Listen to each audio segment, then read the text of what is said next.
Hello and welcome to week 4 in research methods here, and we're entering into an interesting but relatively sort of easy chapter here regarding ethical guidelines and what are the ethical guidelines that guide our practice of conducting research on human subjects. So if you look at the, in Brightspace, you look at the timeline, you can see that we've made our way through chapter 1 and 2, and we're into chapter 3, ethical guidelines, just a quiz and a discussion on that.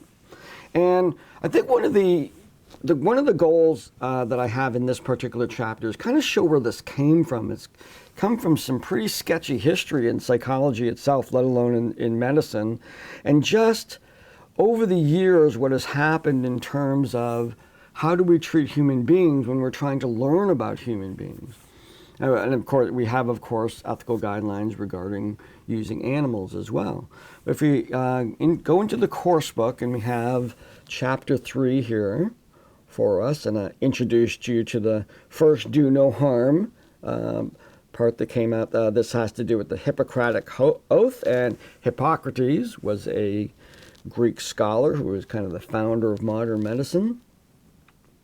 So we kind of start off with this exploration of scary psychological experiments. And there's tons of resources out there to look at some very weird things that psychologists did. Again, not really demonizing what they've done per se. There were no guidelines. So in the kind of blind pursuit of knowledge, without those guidelines, well-meaning people put others at risk and harm them in the process of learning about human behavior. And there's some really good examples. You know, some of the most prominent examples in the world of psychology are the Stanford prison study and Milgram's shock experiments, or learning and punishment experiments that he did.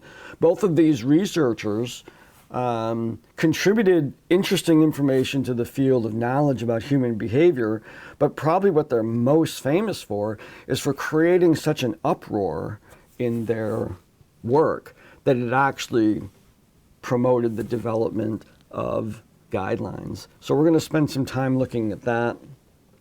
Here's a couple of videos. There's the prison assignment, there's the Milgram assignment, and then there's also some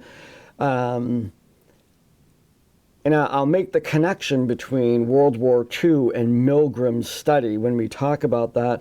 But the Nuremberg codes were codes that came out of the Nuremberg trials when the experimentation on the Jews in concentration camps was revealed. We'll look at the 3 basic principles here that came out of the Belmont report, which came out of the Nuremberg codes, and how they apply to what we're doing today. We'll look at the APA Code of Ethics, the importance of institutional review boards, and the concept of informed consent, which is what these are the major guidelines for working with human beings when you're doing research. We have a quiz kind of looking at the different aspects of a study that I created right there, and answering these ethical questions, and then a discussion about research that's out there that's a little scary, and kind of talking about why do we have these, discussing why it's important to have these ethical guidelines. So we'll be spending some time together this afternoon. Looking forward to that. Try to stay warm. I'm in my my little cavern here, and it's actually kind of cold.